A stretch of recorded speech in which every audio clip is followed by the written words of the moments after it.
Hello, welcome to Penelope's Pocket, episode 22, I think it is. Welcome back if you're a returning viewer, and well, you're welcome as well if you've just clicked on me. This is a podcast, a video about a bit about my life really, and mainly my creative life, so knitting, cross-stitching mainly, and other bits and pieces that I get up to, and if you have clicked on me by accident, it would be nice if you stuck around to see if you like what I've got to show, but there's a lot of chit chat first. And one of the things I would like to say first is thank you for all the likes and the hyping of my last video. I have discovered that it is not difficult to see how many hype points you get.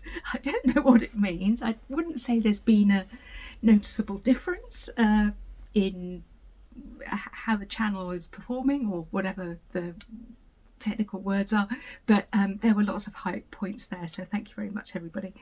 I was thinking about this because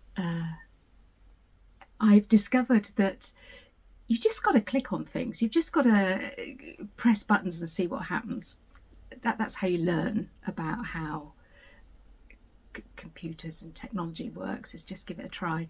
And actually it's pretty much what I used to say to the kids at school when they used to come to me for help, and I wasn't really up to being able to help them that much.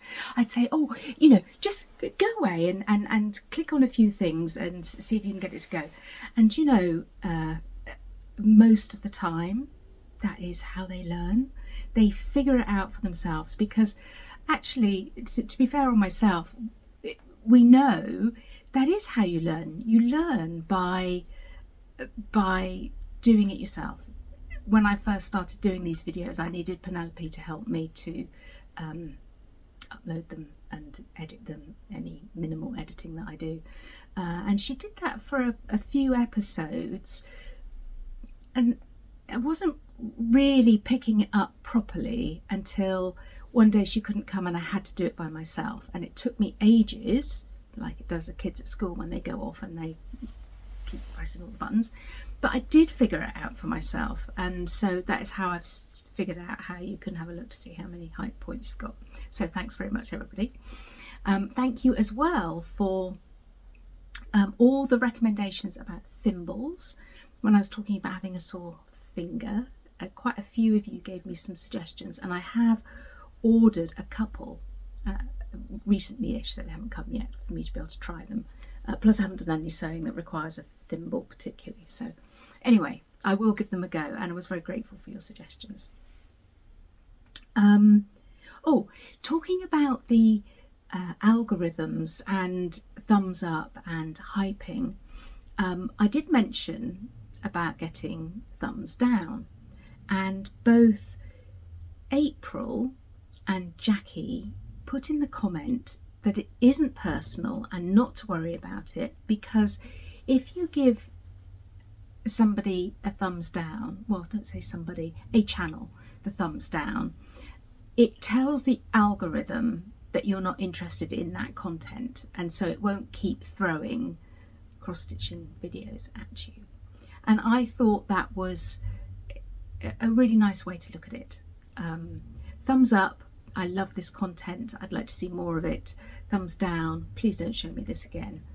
I'm not saying that I would ever use the thumbs down button, and nor would members of my family, because they do get cross-stitching posts or stuff that I've been interested in on Instagram seems to pop up on their feed as well, and we quite often joke about it, but certainly would never give anybody thumbs down because of that. But it's a great explanation as to why you might. So thanks to very kind-natured April and Jackie, who pointed out that that could be a reason, so I go along with that. Thank you. Right, it's time to blow my nose. Every time I start a video I need to blow my nose. Hold on, let me get my handkerchief. I might edit this bit out, but we will see. I'm looking at my notes. I've got a lot to talk about. It's been 4 weeks since episode 21, and that's a good time gap for me I gave myself a week off of thinking about Penelope's pocket bags, basically. Not a week off as such, because I did quite a lot of housework and a lot of paperwork and caught up with a lot of things in that week that I gave myself where I didn't think about making bags. And then I've had 3 weeks of making bags, because I've made quite a lot actually. I'm going to put the bags and my exciting new venture at the end of the video. So if you are very keen to have a look before buying anything, perhaps you might want to just fast forward to the end and see what's coming, and maybe come back and watch me later. Okay, right, what am I wearing? I am wearing a cotton 4-ply cardigan. I'm not going to stand up actually, but it's cropped-ish, long sleeves.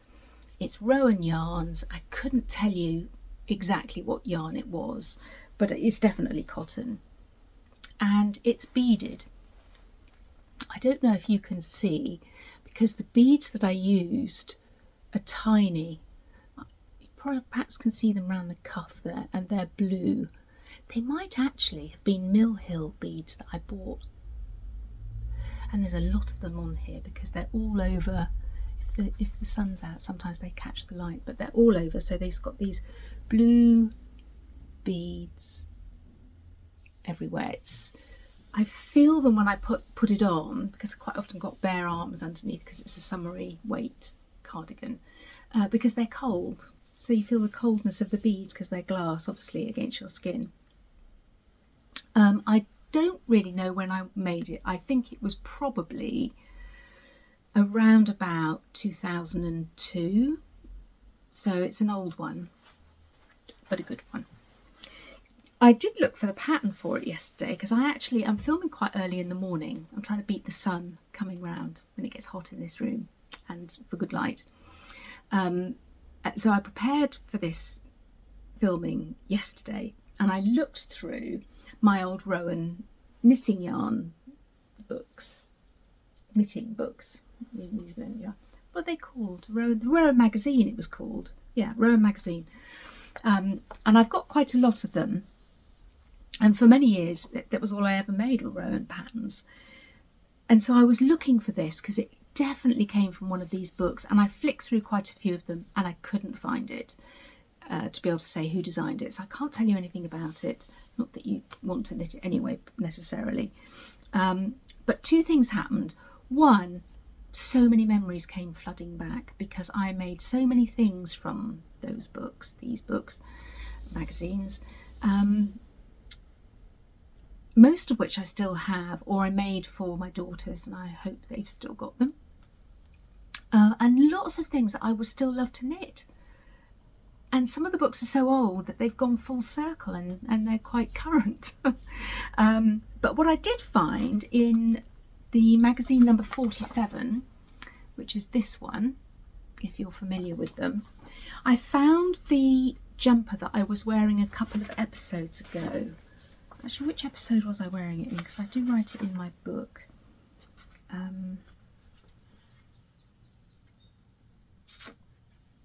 Wasn't that one, was it? Must have been... No, it wasn't that one. Wasn't that one. Sarah, concentrate. You do not need to see me flicking through my book. Which one? I'm determined to find it. It's going to annoy me now. I'll write everything down. I think it must have been episode 20. Yes, episode 20. I didn't have to flick back that far. I was wearing this one. I didn't look for the pattern then, but I found it now. I think I might have said it was Martin's Story, but it's actually Mary Wallen. And I made it in here. I write notes, and I dated the pattern. I made it in 2013. So that was that one.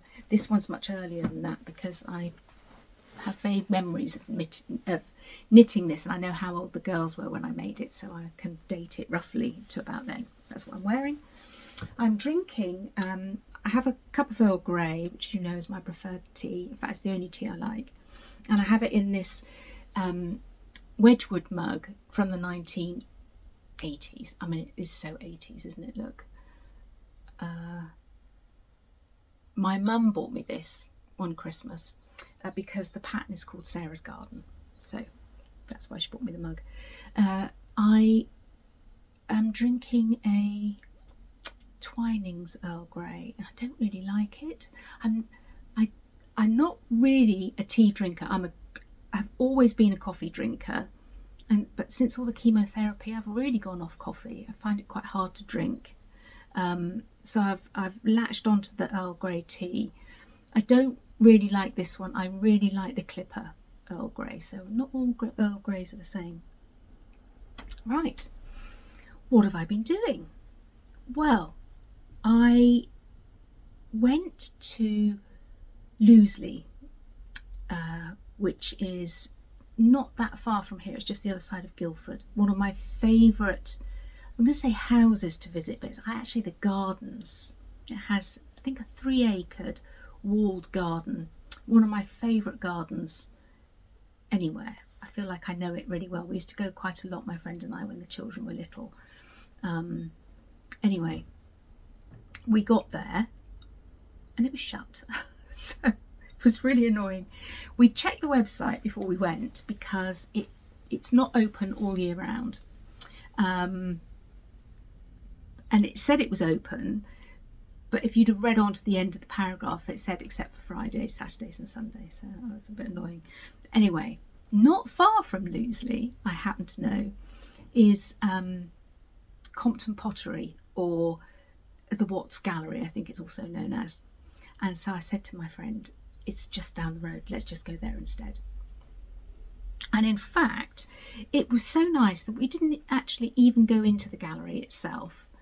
There was an exhibition of William Morris's wallpapers on there, I think, because we just really enjoyed the shop. Great shop. If ever you're in the area, one of the best shops for bits and bobs I've been into in an age. Really nice cream tea, and there's it's either called the Mortuary Chapel or the Cemetery Chapel that you can have a look at as well. So I'll tell you a little bit about the Watts Gallery. Frederick George, I think his name was, Watts, was a painter in the late Victorian era, and he and his wife Mary moved out of London to the village of Compton, which is just the other side of Guildford, during the summer months. I think they still had a house in London, and yeah, it was it became an artistic community, I suppose, and ended up building a gallery there to house his work. I think it might have been the first art gallery in the country made for one artist's work. I think that could be right. Anyway, I know it because of the pottery. So the pottery came about because Mary designed and built a chapel in the cemetery, and I think using local clay and local people. I think up to 70 local people were involved in the project, and I'm going to insert a picture of the chapel here, or some video and pictures here.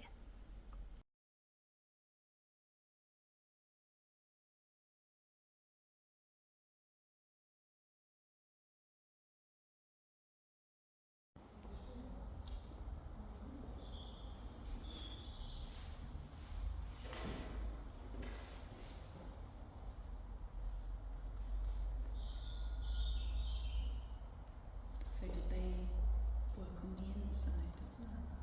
Yeah.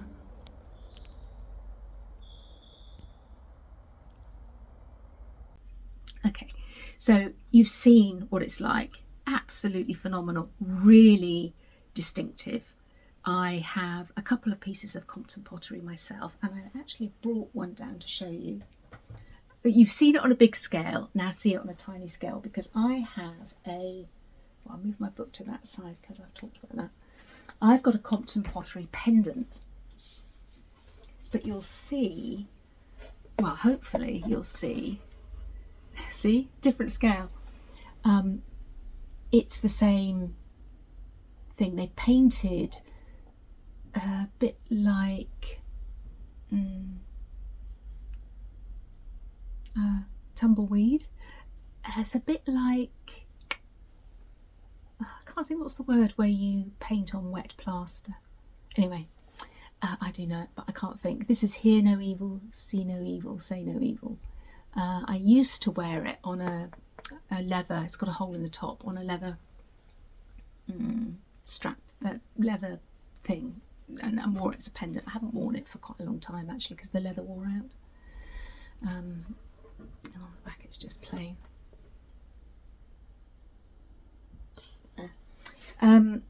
I've got another piece of Compton pottery as well, because once you know what it looks like, it's really highly spottable.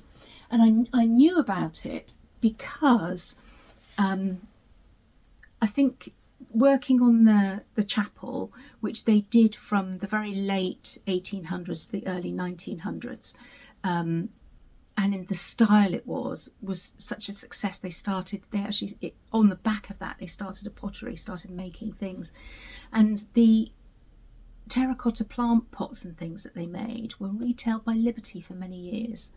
Now, Compton pottery is pricey, so even when I worked there or was buying for the antiques department there, I would never have been able to buy Compton pottery pots because they were already at that stage rocketing in price.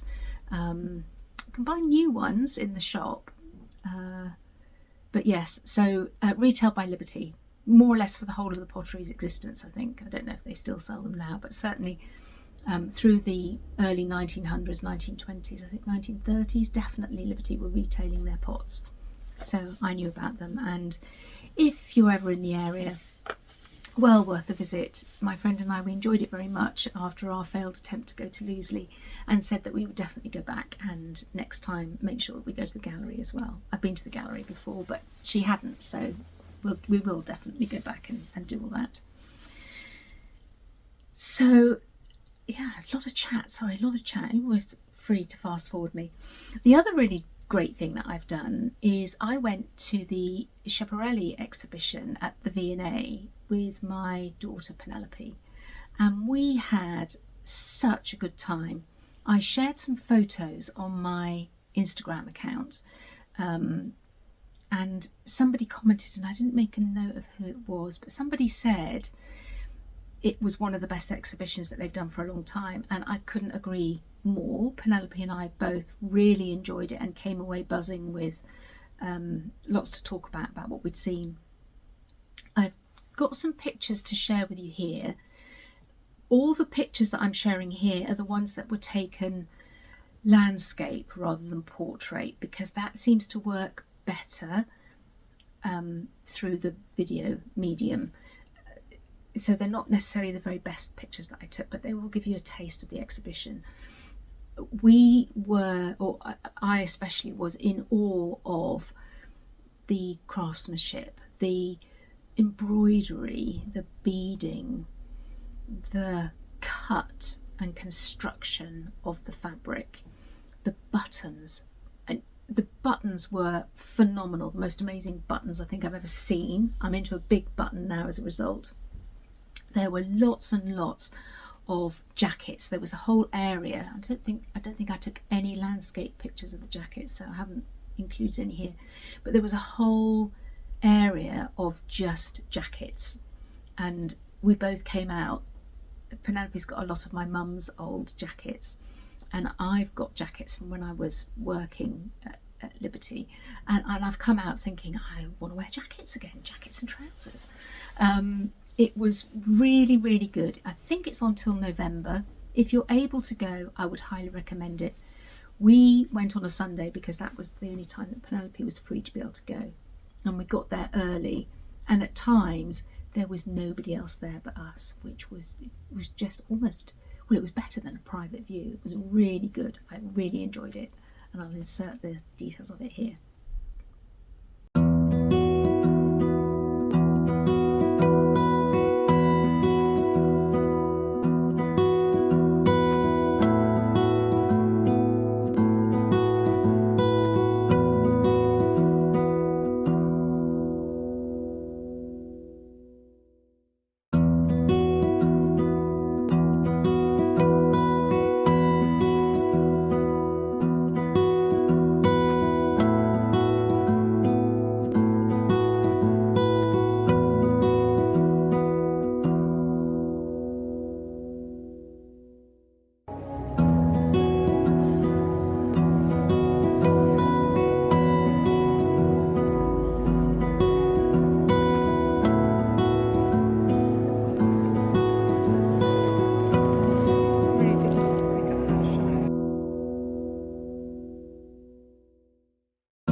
leads me into what have I been buying?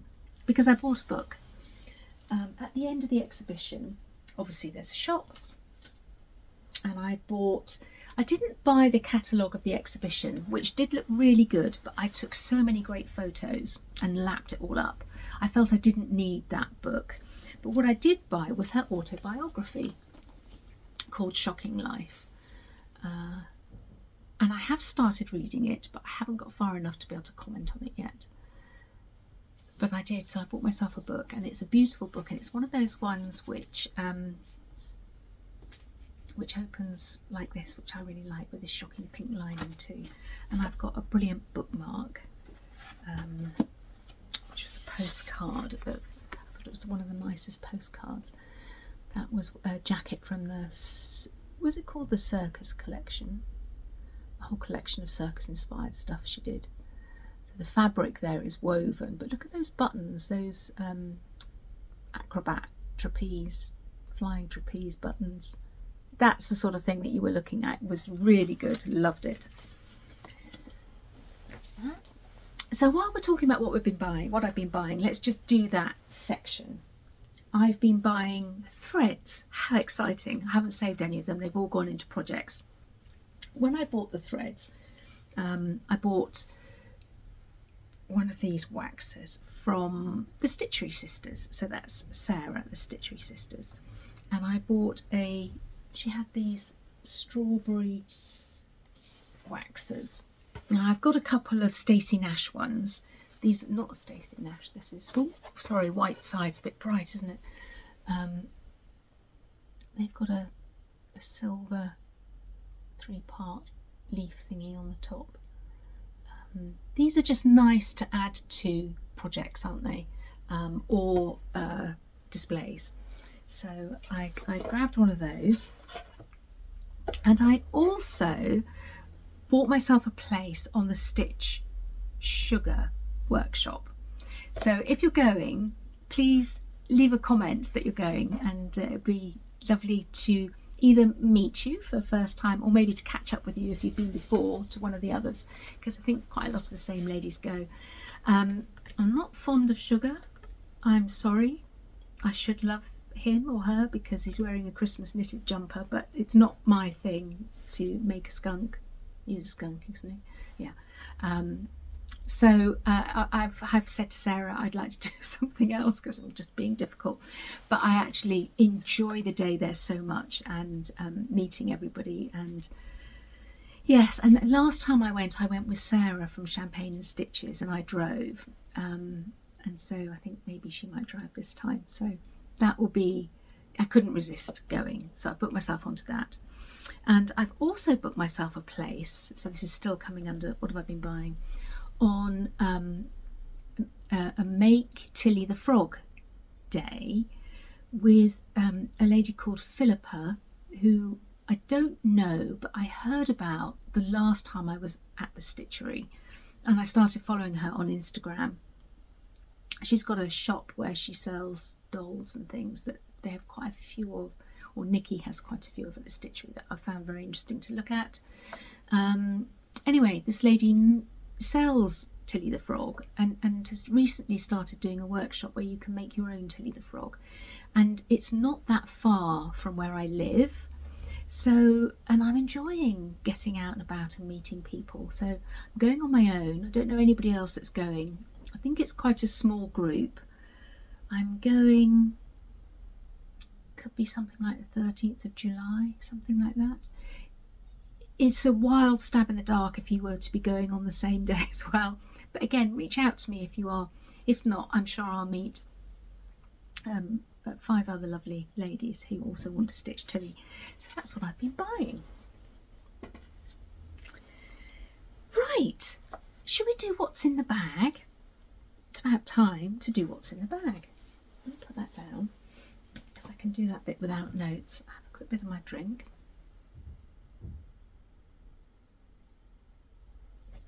Let's start off with what's on top of the bag. This is my old garden Sussex rug that I've been using for my stitch quilt stitch along that Ros Clark, it's gone very dark, sorry about that, Ros Clark Crafts is doing as a free stitch along. I think you get the charts, well I certainly get the charts by clicking on her link on her Instagram. So in here, I've shown this one before, but I've finished making up the hexes now. So this is D is for dandelion. Oh, I should have the board more closely to hand. So D is for dandelion. This one here is the one during the quilt episode. I had done it, but I think it's 32 count, so it doesn't fit quite as well. But it's worked out fine, actually. And I've done all the surrounding hexes as well to go around this to make a flower with the dandelion in the centre. You'll recognise some of these because these are all scraps left over from bags. So I've put all these together. I do have a slight issue with them not lying flat. I don't know if I'm doing something wrong. I can press it out of them, the puffy, you know, the curve. Maybe I'm pulling my stitches too tight, or I don't, it doesn't really matter. I'm not so bothered unless somebody knows what I'm doing wrong. They're coming out a little bit not completely flat. But yeah, so I've been working on that. Obviously I haven't sewn that one together yet, but I will do. Sorry, it's very dark,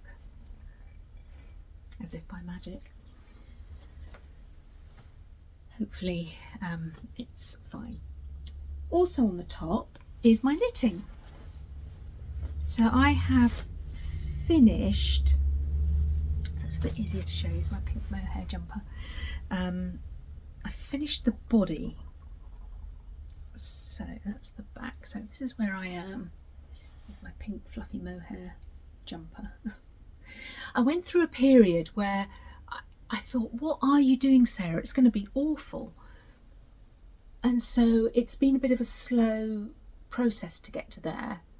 But what happened was I tried it on to see how long it needed to be. And of course, when you put it on, I think I had a white t-shirt underneath, it is very sheer and it lessens the candy floss pink effect somewhat. It's an easy knit, but it's difficult yarn to work with on such big needles, is what I would say. I think I said that I had to cast it on a few times and ended up casting it on 10mm needles to get the neck big enough to go over my head, which I was successful in. But when you're knitting such diaphanous yarn on such big needles, yeah, I wouldn't say it's easy. It's easy knitting, but it's not. It's an easy pattern, but it's not easy to knit. It had oh, that's where that marker there, that's where I tried it on and I thought it needs to be 2 inches longer. It had a particular row that you put in right at the bottom where you picked up the purl bump a couple of rows down and knitted it with the stitch on that row that you're knitting at the moment. It's not difficult, and it stops it from curling, which it does. There's no curl there at all. It said to cast it off on big needles, but I actually used Jenny's stretchy bind off, which involves doing a yarn over. So it does have a, I quite like that actually, it has a almost like a lace-like effect on the bottom. So now I just need to put these stitches here back on some needles, pick up under the arm and do the sleeves. And I've got plenty of yarn left. I bought 3 balls of this and I have a full ball and this ball left. So I think I've got plenty of yarn to be able to get myself a finished jumper. I'm not looking forward to doing the sleeves because, as I've been trying to explain, it's not easy to knit with. I don't really like magic loop knitting. I would use DPNs, but 4 DPNs of the size, I think they're 6mm, are going to be heavy. Yeah, I'm not looking forward to knitting the sleeves because yeah, but look at it, it weighs nothing, it's so light.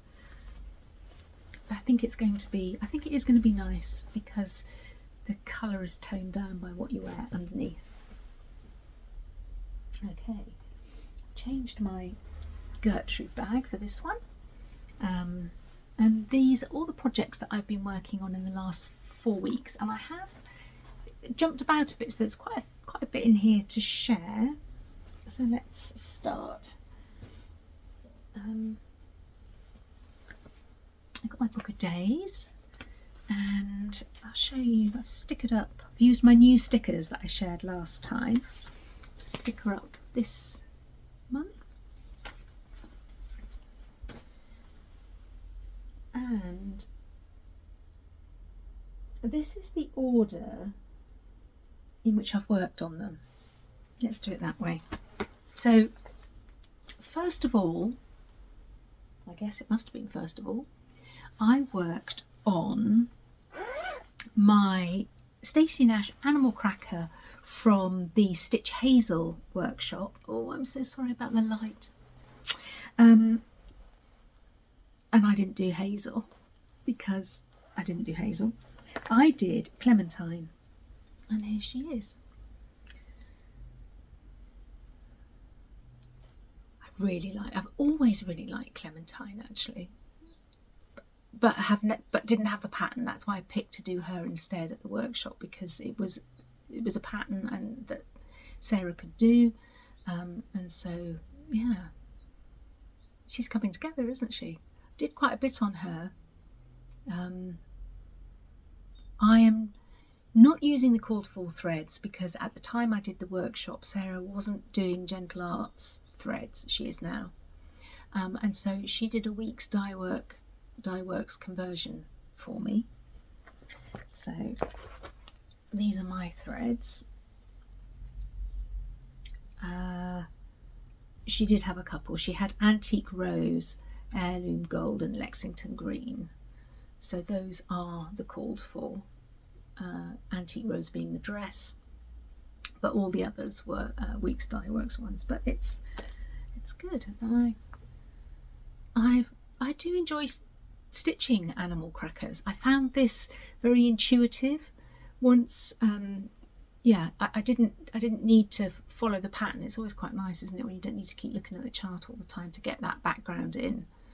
And now it's just filling in the colours, so that also, and you can see I'm on filling up here as well, so I'm enjoying it very much.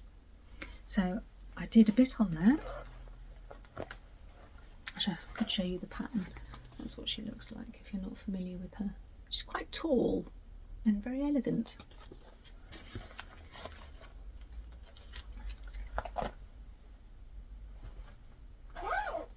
I don't know how long I've worked on each of these, but it'd be a few days or longer on each thing. Next up was Caroline Amelia Trowell. Oh, I can't remember what I did. Did I finish the house? I did. I finished the house.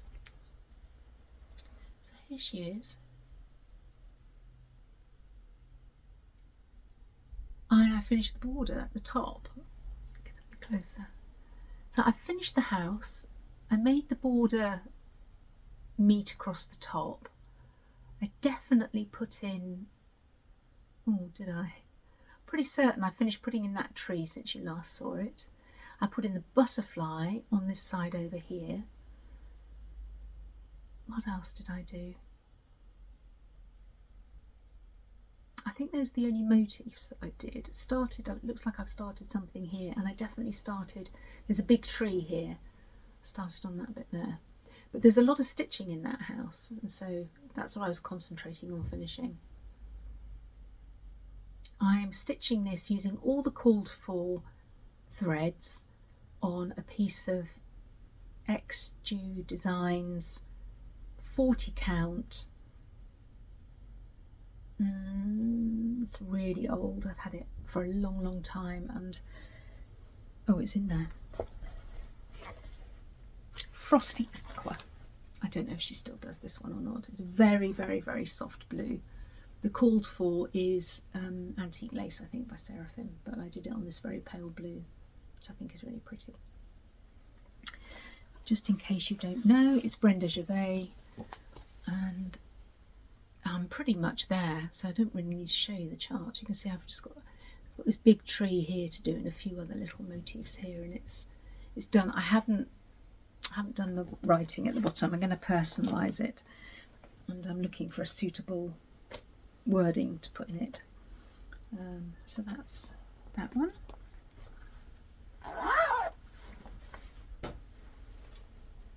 Next. Yeah, I spent some time on this stitch quilt, which I hadn't done since the quilting episode. I'm keeping all my bits and bobs for that in here, so it's quite full actually. You can get a fair amount in these. I've got lots of fabric scraps. Oh, I've just thought of something that I bought that I haven't shown you. Anyway, never mind. I bought, it's upstairs, a piece of pre-cut Zweigart 36 count in a packet, which is a pale blue, because I felt all the fabric scraps that I have in here are all on the browny side, and some of the charts I think would benefit from a blue fabric. So I did a couple of these. I think I've shown that one before, E is for Earth, because I think I did this quite a long time ago. These are, at the moment, they're all free charts, and I'm not doing them in order because I'm doing them as and when a piece of fabric comes up. So P is for pig. This is left over from, I stitched She's Clothed with Strength and Dignity on this, and all of the Tulip Festival pieces that I think I shared last time or time before was stitched on this, and now my pig is stitched on this. I'm finding this project, I'm learning a lot about colour, and you can read into that I'm unpicking a lot, because I always sit here saying, oh, I don't unpick, but because I'm having to choose my own colours, I am having to unpick, because I'm not making informed choices as to how colours work, if that makes sense. So I think I had there are 3 different pinks in the pig, and there needs to be more difference between them for it to show up. The highlighted bits in the pale colour that I chose didn't work, so I had to unpick them and put them back in again. And that's happening quite a bit with these, but hopefully it'll happen less as I learn more about how to pick my colours, if that makes sense. And I've done another one as well. Where's the other one I did? Because I really like this one. Oh yeah. I did O. Isn't that one lovely? That's a piece of vintage country mocha.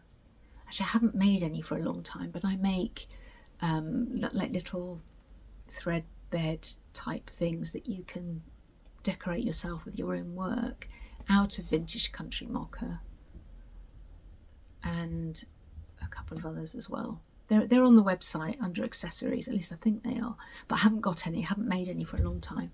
But that's a scrap left over from making those. And O is for oak. I did good colour choices on that one, Roz. I made sure that because there's only 3 colours in this, I made sure that my 2 greens were actually really very different. Not the same, not too close. Is it making sense? Anyway, that worked. I didn't have to do any unpicking, and I really like this pattern, this chart. So, really enjoying that. And Ros, I know you watch me, and I can't thank you enough. Actually, it's been a real pleasure to stitch these. They take me a couple of nights. I can't do one a day, but they take me a couple of days to do, especially with all my unpicking. And the whole process of turning them into the patchwork blocks is obviously taking me a lot longer, but that's using up some of my fabric scraps. and it's a good feeling, isn't it? I have just bought that packet of Zweigart in the pale blue, but otherwise this is all using up stuff that I already have, and you get a little finish as well. It's really, I'm really enjoying it, and yeah, thank you, Roz, for that. A lot of people, I've been a little bit better at posting on Instagram, and I did post a picture of a couple of the finished hexagon flower things that I've made, and a lot of people seem to be quite inspired as to ideas of things that they could do, and I know that Roz has got lots of ideas of how to finish them, and other things that she could do with it as an idea. So it's a really good thing, using up all your bits and pieces. Right, I feel like I don't even need to say what's in here. I'll just show you. I think it does look different. Okay, I have finished the tree that the parrot is on, and that made a big difference, because there was an empty bit down here unfinished for ages, and obviously his branch wasn't finished, and so just finishing that off made quite a difference to how I feel about how close I am to a finish. So since you last saw it, that is pretty much all that I've done, is finish off that tree. But I have done a lot of background stitching. I filled in, I've got past the problematical bit here where I've got a previous mistake which I've talked about before, and I've brought the background right up here. See, it's so worth doing, Sarah. You can't even see it. Can you see it? You might be able to, because you've got a big screen, presumably, unless you're watching me on your phone. Yeah, it actually, can you see there is a big difference between this area here, which is naked, and this area here, which is now filled in? There is a difference, and it is worth doing, and I love it. So I'm getting there. I work on this between this I work on all the time. I always pick this up to work on it between episodes. So I think I'm going to be working on, well, there's not much left to work on now, is there? I'm going to be working on these motifs up here and filling in more background between now and the next episode. So that is, if you are new, that is Parrot Leopard Lion by Scarlet Letter, and I've been working on it really consistently this year, and probably last year as well, since I made this bag for it, actually, whenever that was. But I started it, if you've been watching me, you probably remember better than I do what I've been saying. 2019, 18, 20, something like that, anyway. So it's a long process. Now this is my birthday start in here. This is Anna T's by Permin of Copenhagen, and the chart, the fabric were a gift from my friend Trisha. And I worked on this, as you can see through that a bit. I've cut it down, actually. That's the biggest thing, the biggest difference you'll notice about this was Tricia very generously gave me a lovely big bit of this 36 count needle and flax Thornfield, it is, so I have to think.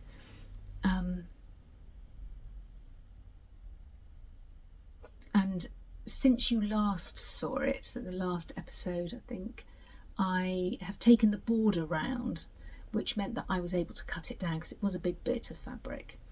And I worked quite a bit more on that central rose motif, did I? Maybe I didn't do quite a bit. I did some more. The main thing was finishing, getting the border to go up around the top. That's been the main thing that I've done. I think I might have been waiting for that DMC to arrive.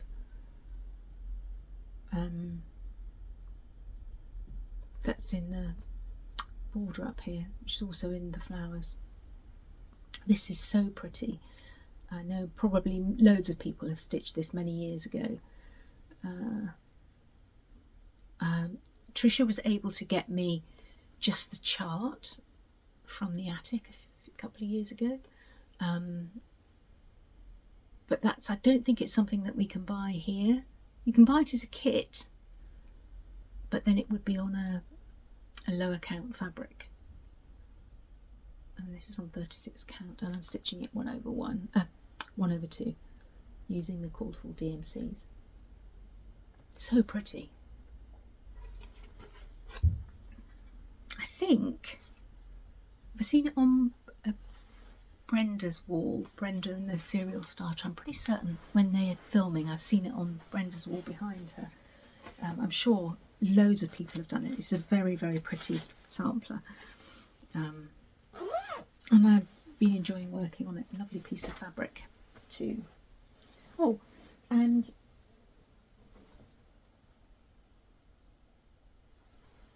I haven't brought the thing that I've been working on recently. I'll go and get it in a second. I'll have to pause you. I've done a good week or so on this one, which I don't think I've shown as an active whip. It must have come up in my whip parade, my one-off whip parade that I did. This is one of the earliest Dorothy bags that I did. I really love this one because you know I'm a sucker for a lining. Look at the lining on this one. Oh, just love a wild lining. In here is a big one. This is Forget Me Not by Modern Folk Embroidery. I don't know if I can actually get it all in. It's going to be see-through as well, is it? No, because the light's in front of me, so it might be alright. It's big. It's very big. And it is a bit see-through. Sorry. If I get behind it, you can't hear me, but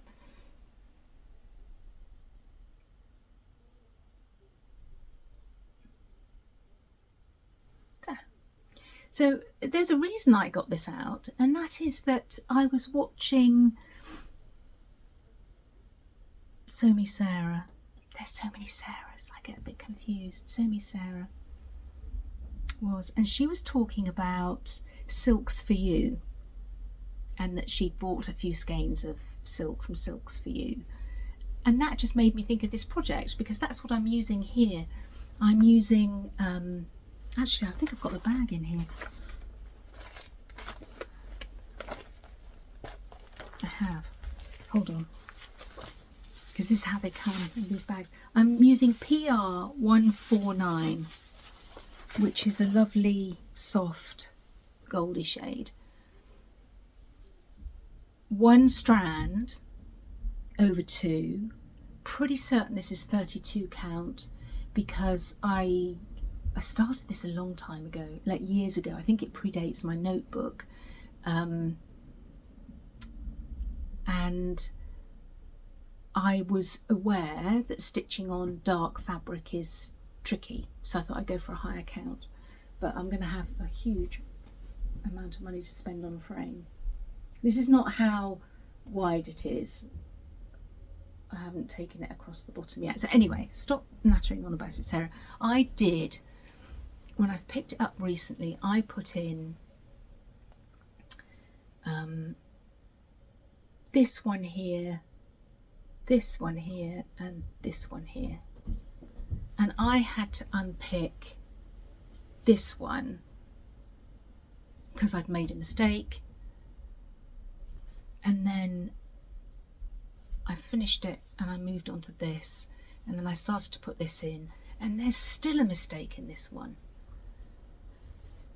So I started the next motif here because I'm putting it down now, and I don't want to forget that I've had to count a different number off of this. Yeah, I will not unpick unless I absolutely have to. So that this is a little bit too big, this is a little bit too high, but this is in the right position. And I really enjoy watching Jackie, hi Jackie, Comfort Stitching. And she's working on Hannah Whitaker and talks a lot about Quakers. And that also made me think about this Quaker. And there is something really nice about using, for me, this is just one colour. This has an alphabet and numbers randomly in it. And they're done over 1. Can you see there's a C? Now I don't know why, but there must be a reason for this. I'm using Oversoir Gobelin for this. I think it could have been years ago, so I've always watched Brenda and Laura, so maybe it was Laura that was talking a lot about Gobelin. I don't think this was in Katie Strachan's time of talking about it, because I've had these for a long time. And I ordered 3 colours. I've got a silver, grey, a red and a cream. And is it done in a different, it may be the letters and numbers are done in a different colour in the chart. So, and I've been toying with the idea of, you know, my mum's name is Caroline, so I did the C, and I was thinking about mum when I stitched that. That's over 1, and I think, you know, I'll do that with all the letters. As I put the letters in, think about somebody in my life that corresponds to that letter, and yeah, it's nice to do that, isn't it? So that was about a week I spent on that, probably because of the unpicking. And I am going to pause you because my thing that I'm working on at the moment I've left in the other room. So just a moment. I haven't got my special button thing in my hand that my friend gave me, so I'm going to have to lean forward and press pause. I pressed stop by mistake. So I'm going to have to join those 2 bits together. Anyway, never mind. I've taken my cardigan off because it's beginning to get a bit warm. And I realise I haven't talked about the weather. So just quickly, if you're in the UK, you know this, but if you're not, since I last saw you, 4 weeks, we have had everything from phenomenal record-breaking heat wave at the end of May. I think it hit 34 degrees here in our garden. We're close to London, and it was where some of the highest temperatures were, which is crazy for this time of year. Yes, we can get temperatures that hot, but not normally till a bit later in the summer. And then after that, it turned so cold. In fact, I think one day this week I heard the pipes making that clicking sound when the heating comes on in the morning. So it turned cold and rain like you wouldn't believe. So I haven't spent much time in my garden because it's either been too hot by far for me and for the plants, excuse me, or it's been pouring with rain. The British weather. Right, this is the project that I have been working on just for the last couple of evenings. This is one of my favourite fabrics. They're all my favourite fabrics. You wait till you see the ones that are coming. I've got some real gorgeous ones coming. But this is my New Year's Day start in here. And this is one of the ones, along with Parrot Leopard Lion, that I have said I would like to finish this year. I'd actually like this one to be a start and a finish this year. This is Margaret Liggett-Wood by Fox and Rabbit, and I am stitching it on a piece of 40 count white clay by Fox and Rabbit, using a Katie Strachan inspired silk conversion. I say inspired because I made a note of the ones that she was using or her mum was using, and then I went rogue and I'm doing my own thing. And this is where I am with her. When I took it out a couple of days ago, I actually thought I'd done a bit more. I looked at it and thought, well, actually, Sarah, if you're going to finish this year, you've got quite a lot to do. So I basically, in the last couple of days or evenings, I only stitch in the evening, I have been working on the over one there, which I would say I wasn't looking forward to, but actually I find it fine. I don't mind stitching over one. It's a bit slower because I stitch in hand. I find myself going backwards and forth, you know, going in and out a bit more, whereas I'm used to, sometimes you can do that with the over one, but not in every stitch. Is it focusing on it? So yeah, my own colours, I won't go through what I'm using there. Well, I will, because they are, it's my first project using 103s. If you've been watching me for a while, you'll know my trials and tribulations making these, but it's mainly 103s, but some Gobelin in there as well, so mixture. And having worked on Forget Me Not and now this one, I love stitching with silk.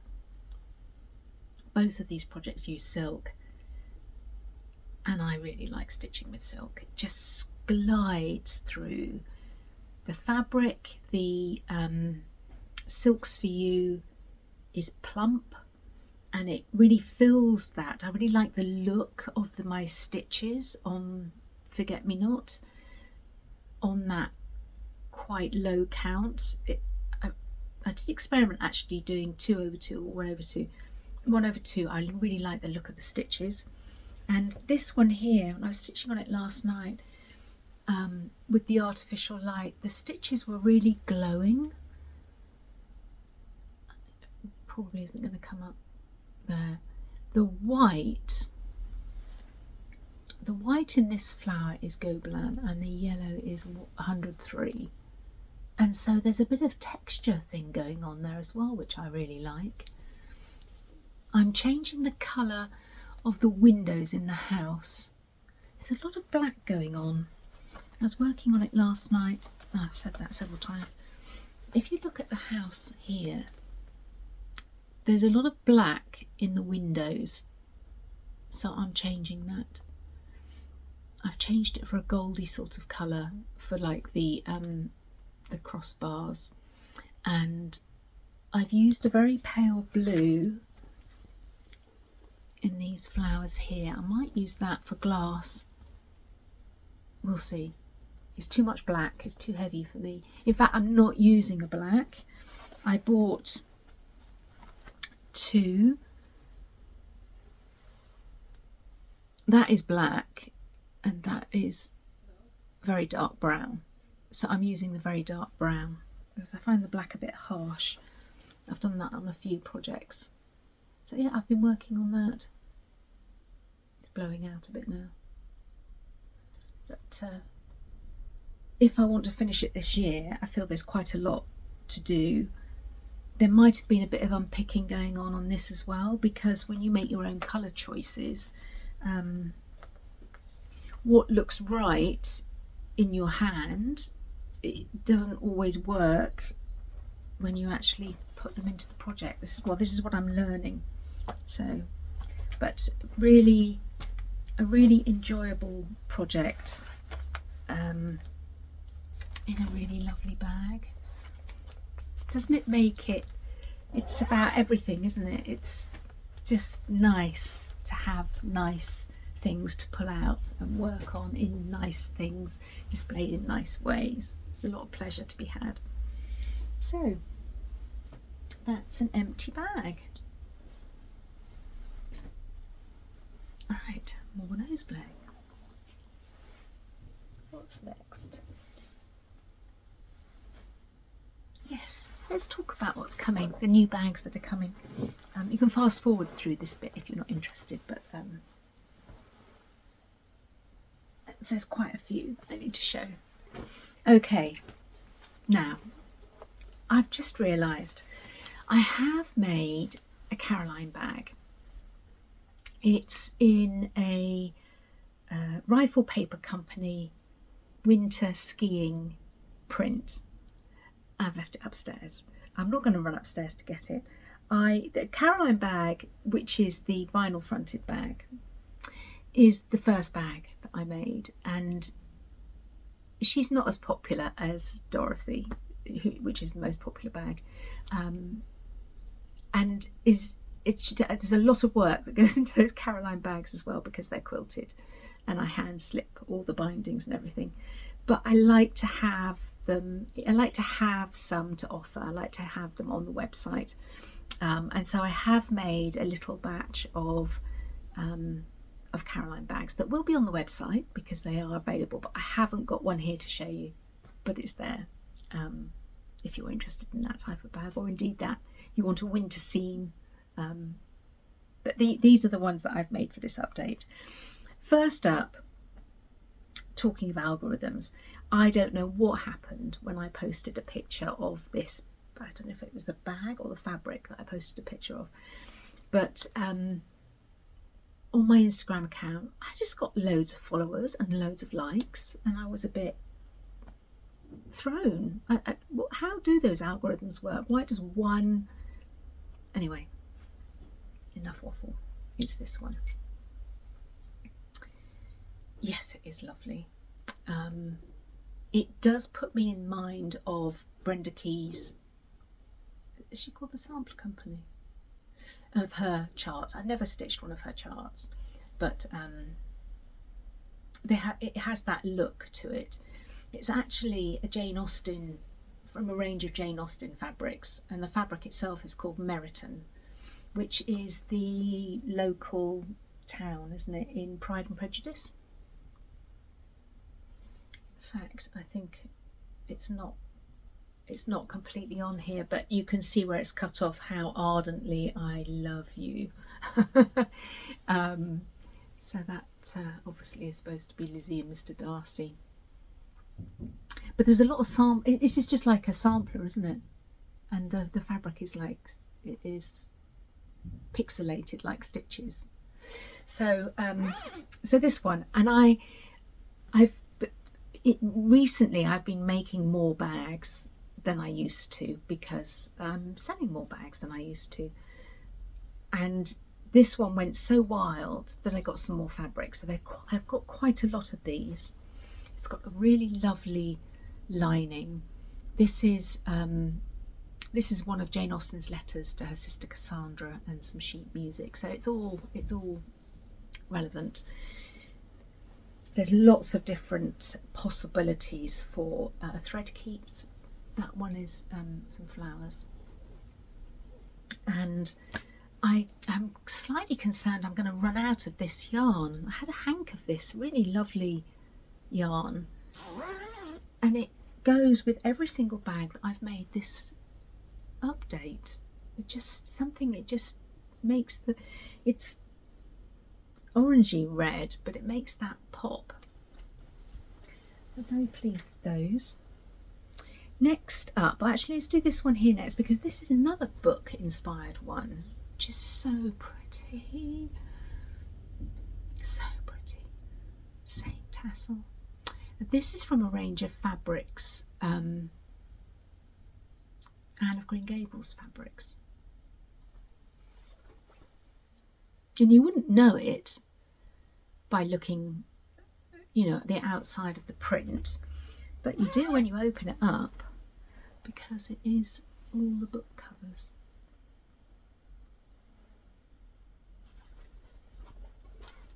There. Loved that book. I really loved Anne of Green Gables when I was younger, and some of the follow-up ones, and the series as well, both the series that was around years ago and the more recent one as well. And there's a thread keep of a butterfly. I think there are some butterflies and some birds. Yeah, so pretty. In fact, so pretty that I decided that I would make some Mary bags out of it. So let's show you that one now. I don't make very many of the Mary bags, but yeah, they're beginning to sell. They're beginning to sell well. Again, there's quite a lot of work in them. I quilt them. This one here has that Monaghan ribbon tag, just so that you can hang some, well, you could hang anything from it, I suppose. Where's my one? I've got a squirrel hung from mine. It's just nice to decorate the bag, isn't it? That was a present from Liz and her daughters. But really for stitch markers and things like that as well. And it has the same lining. Yeah, I thought that was really lovely. So there's a few of those. Right, back to the Dorothy bags. This is a fabric company that I use quite a bit, and they do quite a few bee. It's the same manufacturer as the bag that I showed you with my New Year's Day start in it, and it's another bee bag from fabric from them. But isn't that lovely? Great for a Scottish sampler. Lots of thistly type things. See how that tassel also makes that colour pop. Isn't it amazing? It's not, because it's a rusty red on there, it's a mauvey red on here. It's definitely a pinky pink on the Anne of Green Gables one, but it just seems to work with all of them. And the cutest lining. There's tiny weeny little bees in there. And obviously a bee thread keep. Get the reflection, but you get the idea. There's that one. This is the one that I'm going to hold on to one of these. Not that I haven't already got a strawberry bag. I have no right really, but I do love this. I'm thinking I've not brought one down to show. I've still got some of the Gertrude bags in stock. Looks really nice with it. I'm thinking that when I go to the Stacey Nash retreat at the Cowslip workshops, I'd like to take this. It's a very summery bag with that Gertrude bag. Again, this seems to pull out the colour of the stalk, and it has a really lovely lining. Now this one, it's not very often it happens, but I cannot make thread keeps out of this. This is about the size of a thread keep, and it's the same on the inside. Those strawberries are too big to work, but I have the lining, a little bit of the lining fabric left over from the Gertrude bags, and so you can have a little miniature strawberry there. It's not a bad image as a thread keep. And that's it. So there's those 4. 1, 2, 3. Yeah, those 4. But I've got quite a lot of all of them, so should be all right. And I have had a quilt, a vintage Cantha quilt in my collection for quite a while, and I thought it was time to take the scissors to it. So I've got some Isabel bags, and these are all completely one-off, unique, because I'm using a piece of vintage fabric. So I thought I'd just quickly go through these. We've got 2 sides of the quilt. So this is the first side, which is this. Is that showing well? I think that is showing well. This very pretty, maybe slightly paler, very pretty quilt. This is number 33. The patching that you can see going on here is all part of the original quilt. None of these have been patched by me, so all of this patching is all part of the original quilt. Look at that stitching. Not my stitching. Look at that stitching.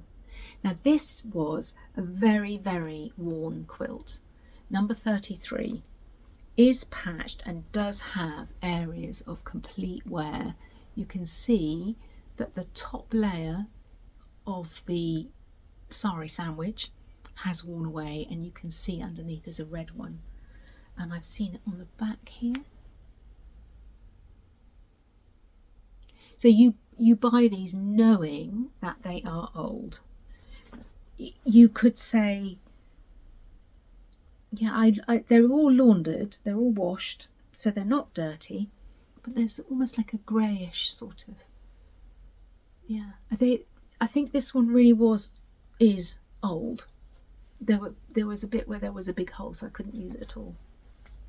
And I picked a bluish lining, which is also quite grungy looking, which I think suits it really well. So that is number 33.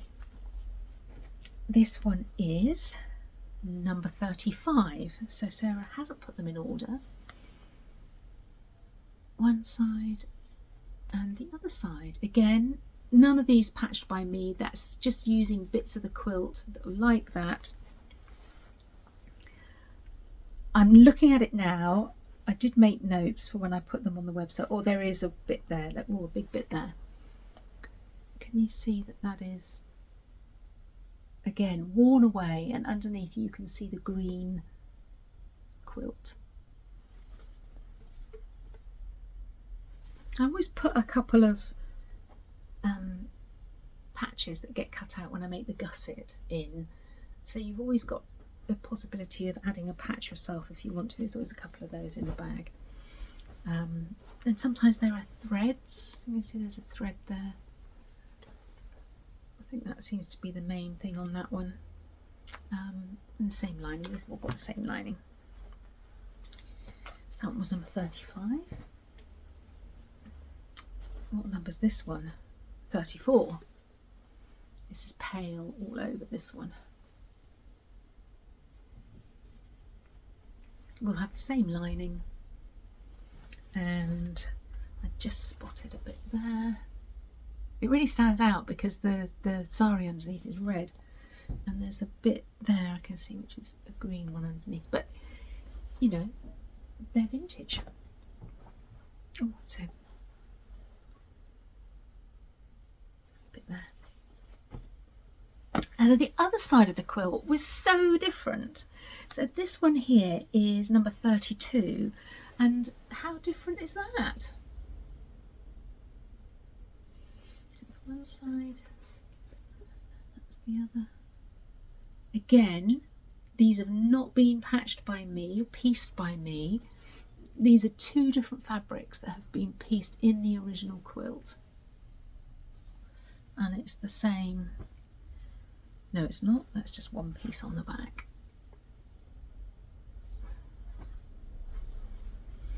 And I just love this lining. Are you ready?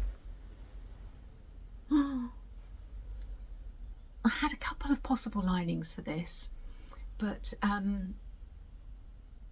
well, you saw it when I showed you one of my bags there. I love it when you get that surprise and it just is the right green and it's gold and it's, yeah, love that one.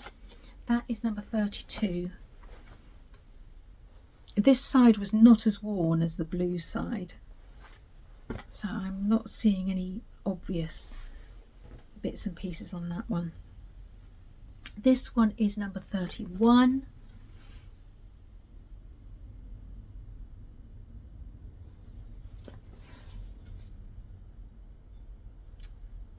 That's it, all original pieced bits of the quilt. This one has a rather nice patch on it here, but it does have that same lining. Oh, that one. And finally, number 30.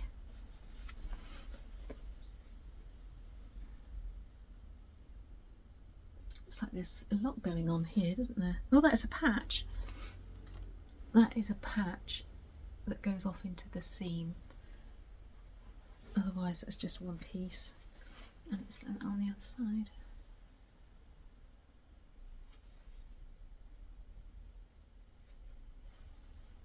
And there's those coming. Right, that's all the bags, but there's more. I'm quite excited because there's a new section on the website. I think if you scroll right down to the bottom, I think when you go on the website, it starts off, I think, with the Caroline bag, and then you can scroll down to the Dorothy, then the Gertrudes, then the Isabels, then the Marys, and then if you keep going past Mary, there's now a new section called Old Stuff. Actually, right at the very top, I think you can click on something that says accessories, and you can see the scissors that I sell. I sell Merchant and Mills scissors. You can see those there, and you can see, when I've got them, the Mabel, Elsie, Joan threadbed things that I sell. I'm pretty certain I don't have any of those, but anyway, that's how the website. I've spoken about this before, but Steve does the website for me. He wrote he made the website completely from scratch using his own programming. Nothing, everything is all his. So it's a very, very simple program. So everything is just on that one page. I don't have a shopping basket because that would be too much programming for him, and he doesn't want to do it. So you have to buy everything individually, and I refund you the postage. I don't make any money on the postage. If anything, I lose money on the postage, but I always just refund anything that you pay that is excess. I've gone off at a tangent. There's a new bit on the website. So for a while, I like sharing my old stuff with you. You know, I was an antiques buyer in a previous life. I don't know why I hadn't thought of it before, but I thought, well, I could buy and sell my old stuff. So I don't know if this is going to work or not. I don't know if you're going to be interested. It's a bit like with the bags that I haven't bought anything that I don't really love and wouldn't be actually very happy just to keep myself. So I've got nothing to lose by giving this a go. I've been collecting bits and pieces for a while because it's not easy to find things that I like, that I think I could sell at the right price. So here we go. This is the new section. And everything is really, really tiny because all I've got to show you this time, I have a little bit of stock. So even if I don't manage to find things, I have got things that I can add to the website each time. But this update is all on this tray. And we'll start actually with the really simple cotton reels that are on the top. I've been buying these for a long time, and I'm sure a lot of you out there do buy them. So, you know, but there are a few available on the website. If I see wooden cotton reels, I just can't resist picking them up. And I have got 4 here that I've listed this time, and we'll see what happens. So this one here is a Coates one. This one has a label on the top, but unfortunately no label on the bottom. I do always try and make sure that they do have labels. This one does not, but what a pretty colour, and a little bit of fading going on to the thread. I don't know if that's picking up the, oh, won't be if it goes dark, but a very pretty colour. I've got a pinky coloured one. In fact, this one is called, it's a Silco one, and it's called Peach Rose. What a pretty colour. It does have both of its labels.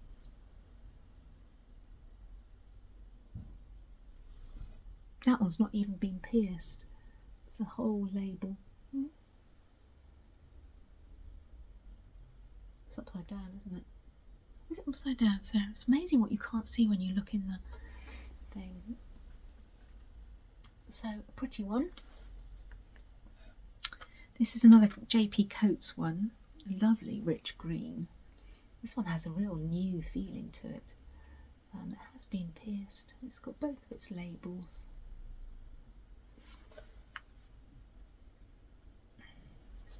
This one is really grubby looking, but it almost looks like a hand dye, and I think it looks like somebody's taken it off and rolled it back on again. But there's a lot of different mottling colours going on in there, which I really rather love. I don't know if it's showing. It's a Silco one, and it's got both of its labels, and it's called Sky Blue. So there's 4 of those, and I thought that because I use these, and I've got one actually in my collar box that I take to retreats and things, and I use them for my scissors. And I got an example here. So the Merchant and Mills scissors that I sell, the little tiny, you can't see it, it's so tiny, little tiny ones, they do actually just sit in one of these. And this one I've used, this was a kit from Jane Greenoff. Penelope bought me one year. So this cotton reel came in that kit, and there was a bit of linen banding, and you made something to wrap around the cotton, which I've sewn on. I can't even remember what's underneath it. Oh, I'm not going to pick it off, whether there's thread underneath it or not. That came with the kit. But that's another thing that you can do with these, is you can get creative and make use them as spools, I suppose. So there are these 4 colours at the moment. I've got quite a lot of these, but there are these 4 on the website, and you are able, if you want to add a pair of scissors, you can add a pair of scissors and create your own stand. The postage is for a small parcel. Obviously, if you're buying a bag and you buy one of these, there is no postage, because does that make sense? You do have to pay the postage because of the way the website works, but I refund it because most of these things are so tiny they just slip inside a bag anyway. So what's next? I use old stick pins myself in my drum finishes, and I have this one, which I would say is late Victorian Edwardian. It's going to be impossible to show, but I'll try. It was impossible to photograph, but he is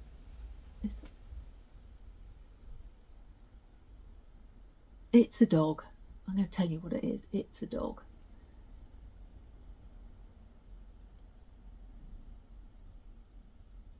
Can you see? It's glass, and it's been hand painted on the back with a dog. It looks a bit like a hound, actually, a bit like because it's got a long, thin snout. You can see his eye and everything really clearly when you look at it. It's really, really difficult to show. Anyway,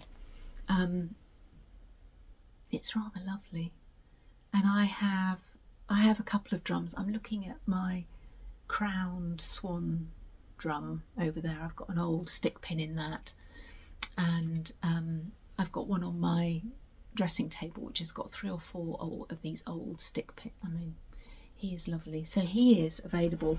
I can't remember offhand all the prices. It's all on there, but he's rather lovely if you wanted to add something to a finish. I have this very tactile etui.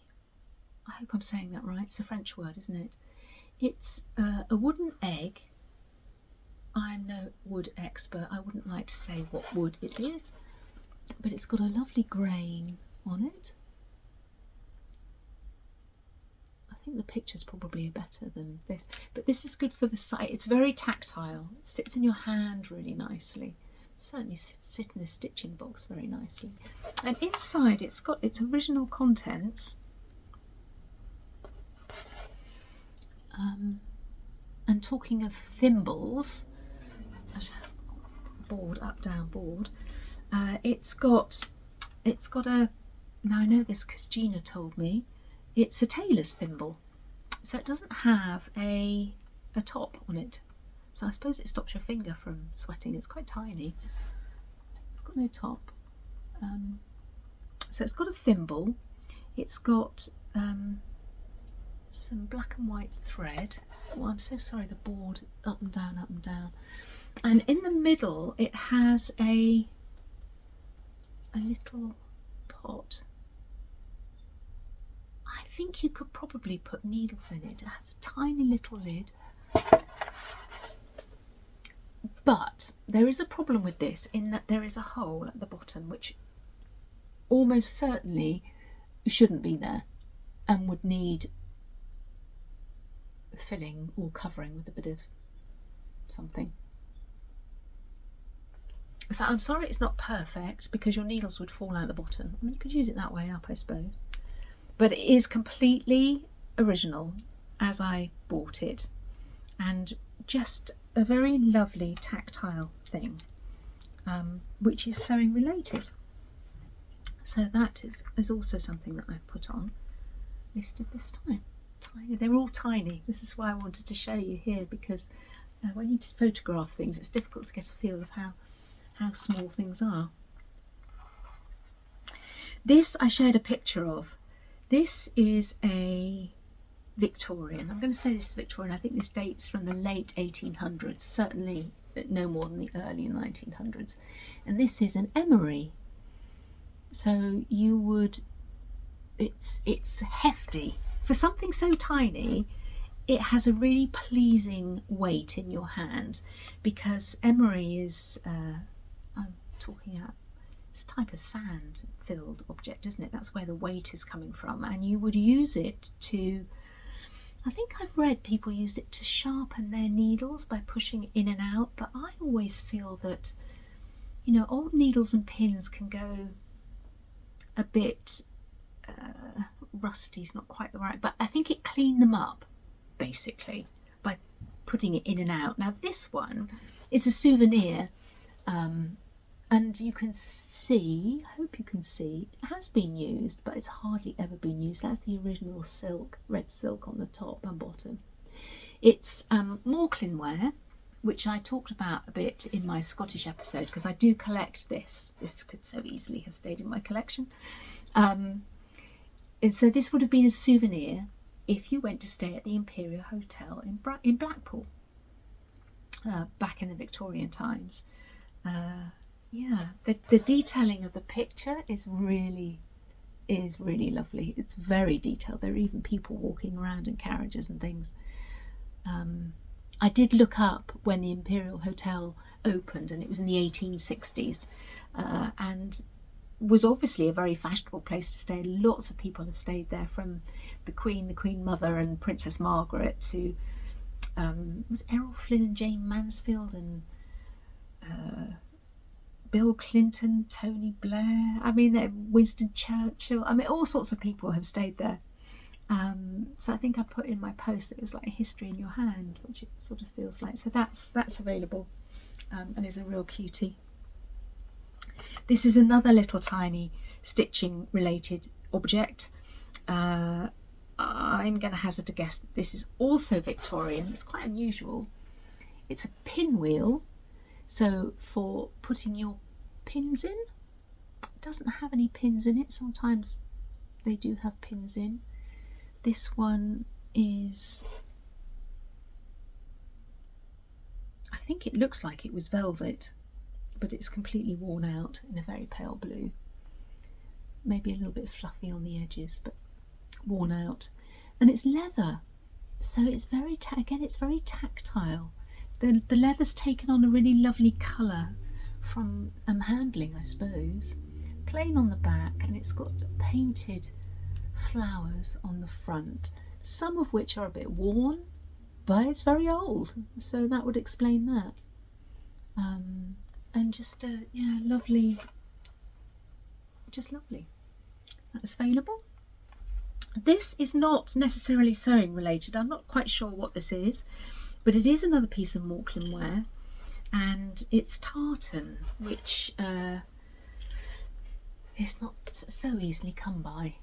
I have got quite a few bits myself, and it's a pot, almost like a compact powder pot. I don't know what it would originally have been sold for. If you do know, please feel free to comment.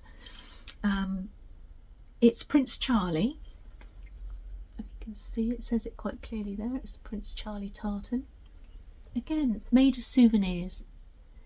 These are all made out of sycamore, the Morclin ware, because that's the local wood that was available to people. It's in pretty nice condition. The bottom, not so much. I'll show you. There is, I mean, it could have sat on something wet. They're not always decorated all over. Sometimes the bottoms are plain, but this one is decorated all over. It's making a noise because I put some bulb pins in it. It's got a stain in the bottom, and I was photographing it, so to try and give an idea of the scale, actually. I just spotted there's a little bit of the paper worn off just there. I haven't lined it up very well, but it's in pretty nice condition, really, and they're not so easy to find, so I'm afraid it's not cheap, but I think really rather lovely. Tiny, they're also tiny. And finally, I've spoken about these before because I've been buying these for years. These are vintage, antique, mother of pearl gaming counters. So, you know, gambling on cards, playing games was big before the advent of television. It's what people spent a lot of time doing, and so I do come across these, and they don't really have a use as such anymore, unless you use them as thread winders, unless you are into gaming and gambling. Well, you're getting a... So I've got some of these. I'm selling these as a pair, one of which I've wrapped up, one of which is just plain. These are oval ones. These have, actually, I think I photographed them relatively well. Oh, God. They have like a floral etching on one side and a hatched etching on the other. It looks like just a plain disc. It's not. And I'm selling them excuse me, I probably need to have a drink.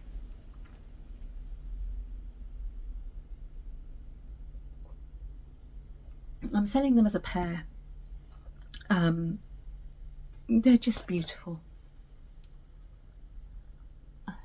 I keep mine up here, actually.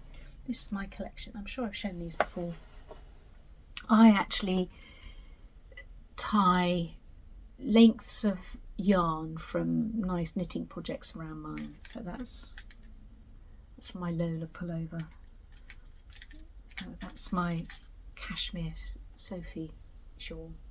And I just keep them in a pot because they are just, I've got quite a few in there, they're just really beautiful. So I've got a few pairs of those. And then the other ones, these are my favourite. I don't have that many of these, but I did manage to buy a few. And these are fish. How am I going to show this mega tiny little thing? So he's a fish. Look at him glinting away. He has his scales etched onto him. He's got an eye. I could do with... What could I show him against that's would make it stand up a bit more. What about my book?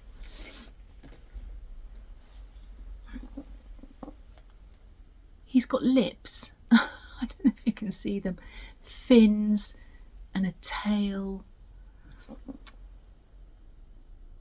And he's the same on the other. So they are carved. They're etched on both sides. They're so sweet. I've put a little wrap. This is the Silks for You that I'm using at the moment. It's such a lovely, it's just a length of silk. Yeah. The photographs on the website do show him much better. And then what's incredible about these is, although they were mass produced, they are hand done because they're all different sizes. So I've actually put 2 here. I've got a few of these for sale at the moment. And they are different sizes. This one at the top is slightly bigger than this one at the bottom. They do generally have the same pattern carved on them, but the sizing is different. Actually, the tail carving is different as well. Let me show you. I feel like it's not really showing up. It almost needs a dark colour. Let's see. See, the tail is different on each one. The fins are slightly different on each one. You can see the lips on that one a lot better.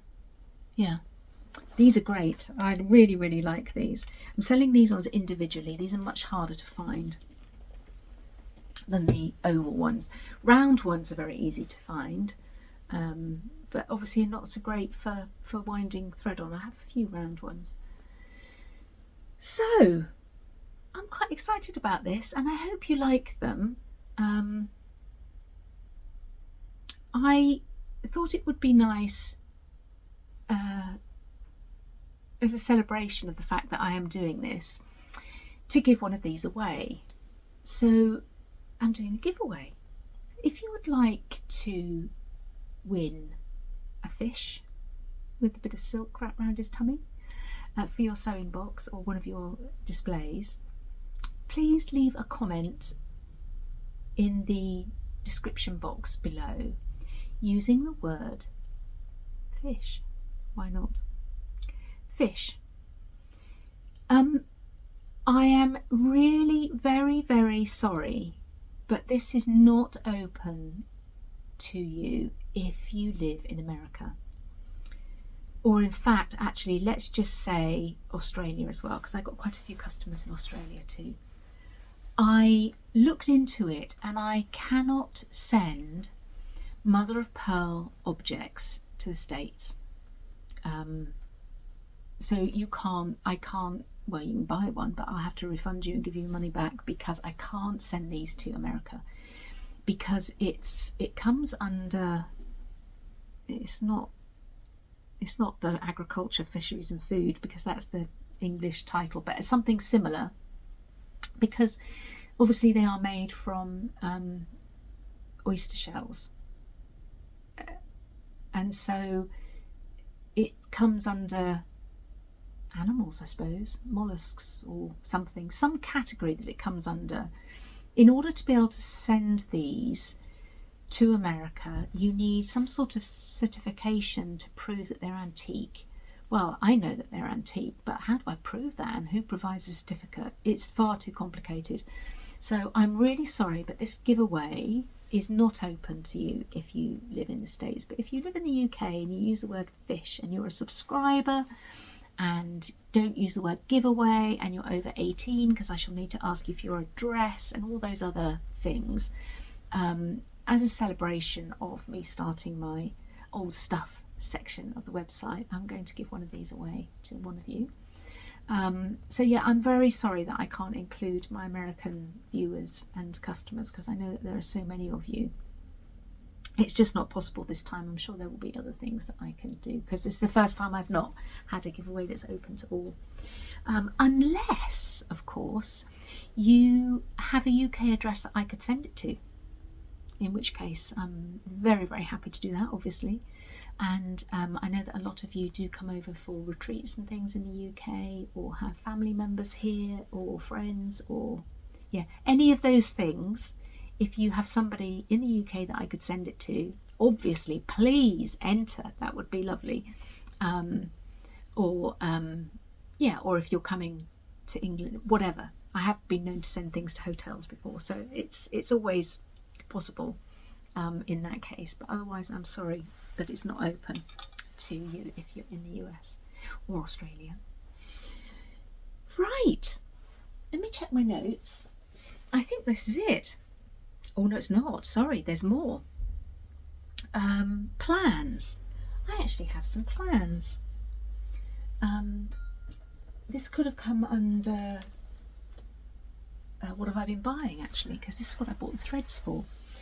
So in this bag here, I have already my stuff. It's a kitted up project for the Sewed ID stitch along, which I've got a scrap of paper in here. I think it starts on the 25th of June, so that's not far away now, is it? So good job I'm ready. And it runs until the 1st of October. And this is just a scrap of paper. It's a project that is 233 by 224 stitches. And so on 40 count, the fabric needs to be, well, I've written it all down.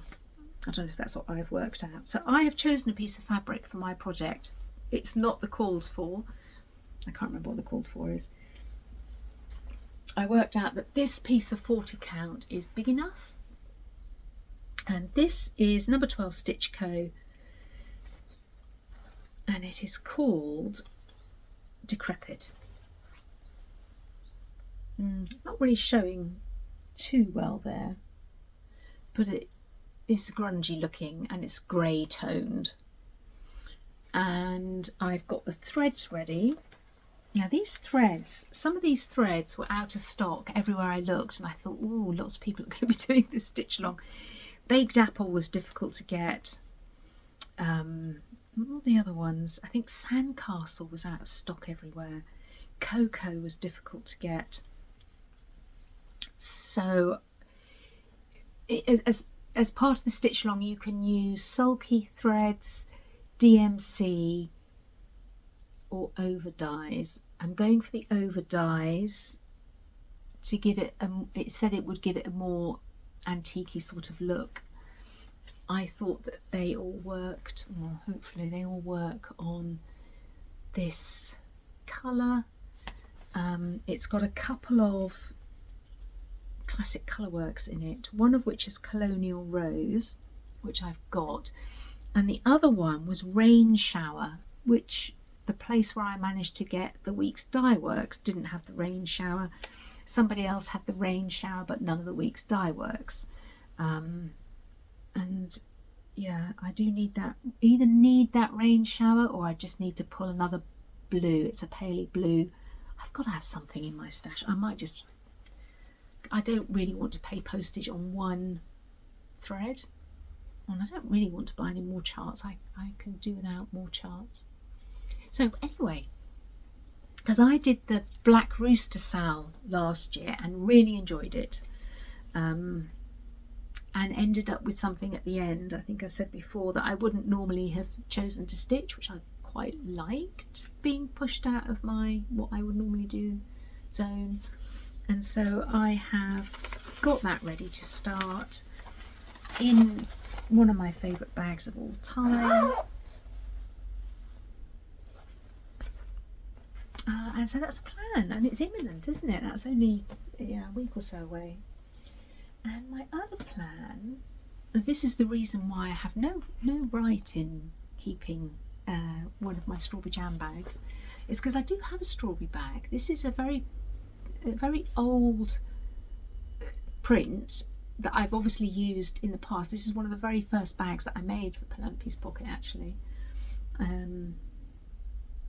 I think I called it the Tiger Who Came for a Strawberry Tea, because it's lined with a tiger print.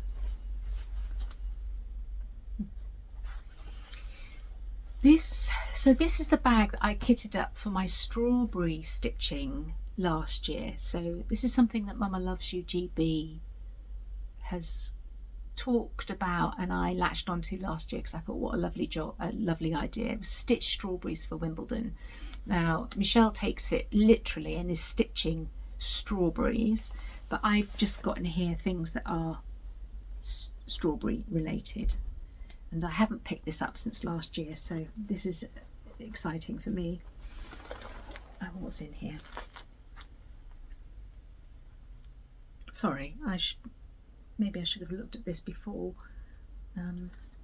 Oh yes, oh goodness, yeah, do you remember I stitched that last year? It's blowing out a bit there. Unfinished, Sarah. Well, it is finished, but not fully finished. That's not good, is it? Okay, that's from that book. And I wanted to stitch another one and make a pair of whatever it was I was going to make a pair of, and I haven't done that. But I stitched that last year for Stitch Strawberries for Wimbledon, because it's a little strawberry plant. And the other thing that I did last year, it is here. I did this. You've seen these before, but not if you're new, presumably. Actually, I had a lovely email from a lady, and I didn't write your name down, who's been watching all of my videos. I'm really sorry, I can't remember your name. I'll put it along the bottom of the screen here. I had a very quick look at the email, and it was so lovely, because it was like a conversation back with me as she'd been watching them, and I'd been talking about various things, because I talk about all sorts of things. It obviously triggered memories in her and things that she wanted to tell me, similar things in her life. And what a lovely email. I do apologise I haven't responded yet, but I very much enjoyed receiving it, and I will get back to you. Anyway, unless you're like that lady and you've been watching me recently, you might have forgotten I stitched this for Stitch Strawberries for Wimbledon. This actually is a literal strawberry that I haven't made up, and so I thought this year I will stitch the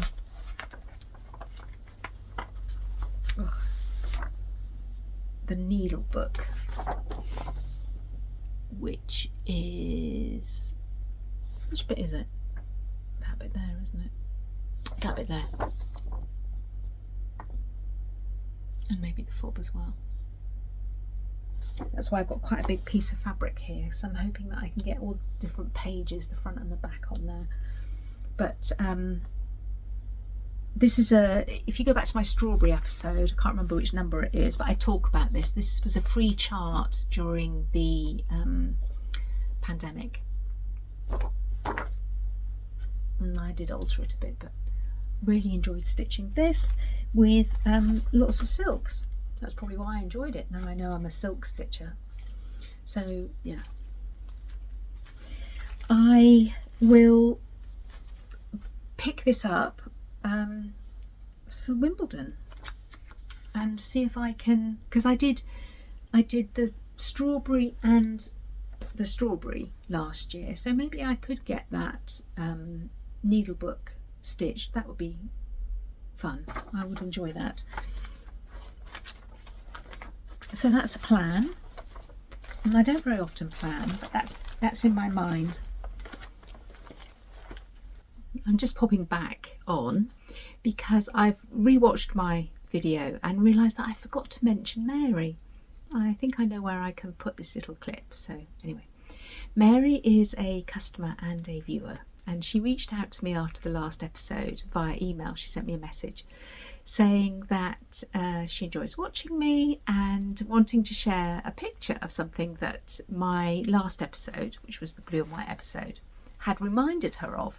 And I asked her if I could include it here, and she said yes I could. So I'm going to put a picture up now of a piece of Mary's work. So I thought it was nice to share that picture that Mary sent. She did send another couple as well, but I've just included that one because it is relevant to the blue and white episode. And how nice it is to spark those memories and hear from you as well, either via the comments or via an email. While I've been gone, I checked the lady who emailed me, and that was Kay. So Kay, thank you very much for your email, and I will respond to you soon. It's lovely making the connections. And I shall put those away. Sorry, I will put it all away. I won't have too much of a mess to clear up at the end. It's a long one. A giveaway I've done. Sorry, I'm reading my notes. I was worried that I didn't have an awful lot to show, and so I thought I'd show you a previous finish, and actually were a very long episode, but I'll show you anyway because it sits on my desk here and I don't think I've ever shown it. And it is, was it called Find Comfort? Anyway, Find Comfort and Peace at Home. I initialed it, I've dated it, so I made it in 21.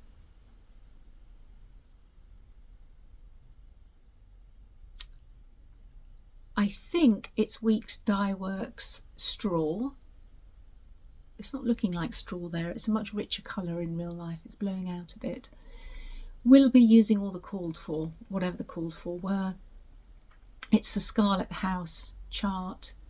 It's got a little glittery glass bird. And it's backed with Lady Dot Creates velvet, which is has a very faded, muted look to it. It's like a faded blue, like a very old faded blue. Stuff with sawdust. Yeah, and this was very much, you know, looking back to 2021, were we still in and out of lockdown? We probably were, weren't we? Because we were that Christmas of 2020. And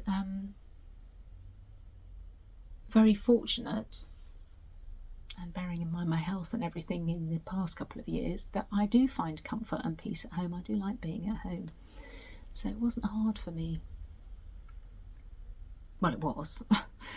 It was hard for all of us, but I enjoy being at home, and I do find comfort and peace at home. And actually, I haven't done a health update for a long time. If you're still there, I'll quickly fill you in.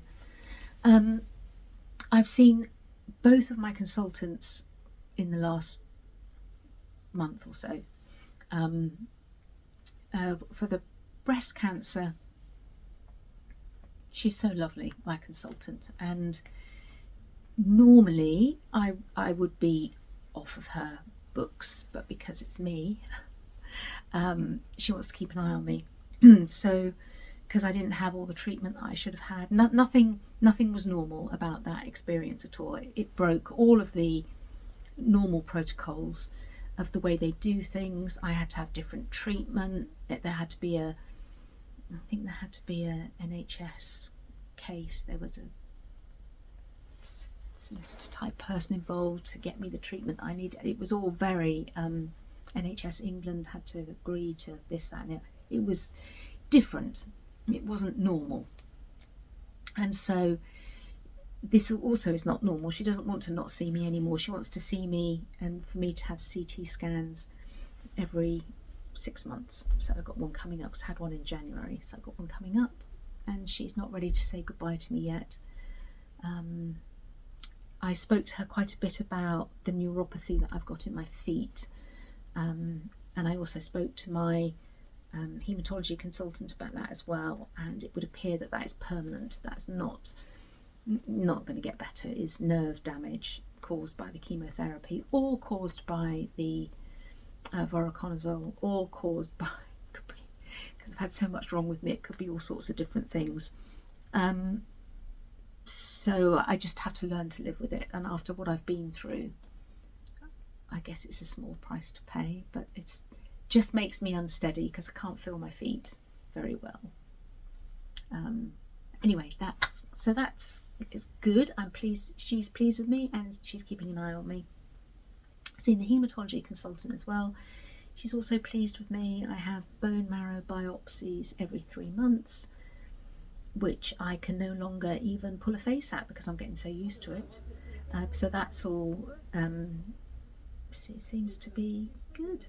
Everything seems to be good, and I am really seriously hoping to go back to work in September.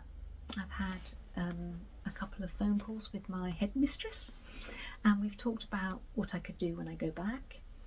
because I haven't worked for 2 full academic years. It will be in September, and because I'm on a chemotherapy tablet, my immune system is compromised, and I'm working with small children. So, but both of my consultants have said they're not 100% happy because I catch something from the little lovelies, but are happy for me if I feel up to going back, that I can go back. So yeah, I'm hoping that I will return to work in September. So I hadn't intended to retire or leave work. I hadn't intended to go for a blood test and not go back for 2 years. It just wasn't on my... Yeah, I never thought that was going to happen. We never know what's in our futures, do we? And I wasn't really ready to go. So I'm going back. Or we think I'm going back. It's not all been confirmed yet, so I probably shouldn't really even be saying anything, tempting fate. But I would like to go back. I've had the okay from my consultants that I can go back, and I'm in conversation about going back. So if you've been here with me through, and especially if you're one of those people that have known me since I announced that I was unwell on Instagram,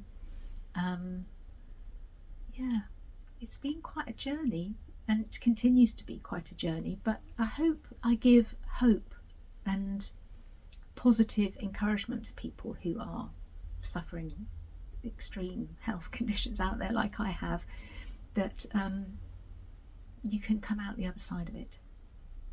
Positivity, all the love and well wishes and prayers of your friends and your relations and people you don't even know get you through these things, and you can come out the other side and continue with life. It definitely changes you, that's for sure. I would never have done this, for instance. So good things can come out of it, and it's positivity all the way. My breast surgeon said, you know, my positivity has been phenomenal, and he thinks that's what saved me. And research apparently shows that your mental outlook and your attitude is a way more than 50% of your chance of recovery. So, and I know I've spoken about it before. I don't know where it comes from me. It is my personality, it is my upbringing, and it is the way my parents are. It's actually the way my children are as well. So it's just the way you live your life. But be positive. Right, I hope that's okay to stop there. That's a good note, I think, to stop on. I've covered everything. Everything as usual has moved from that side to that side, so I've talked about everything, and I'm going to say goodbye. I'll see you probably in another 4 weeks, because this has been a good gap between episodes for me, and the housework needs doing again. So all right, everybody, happy stitching. Bye.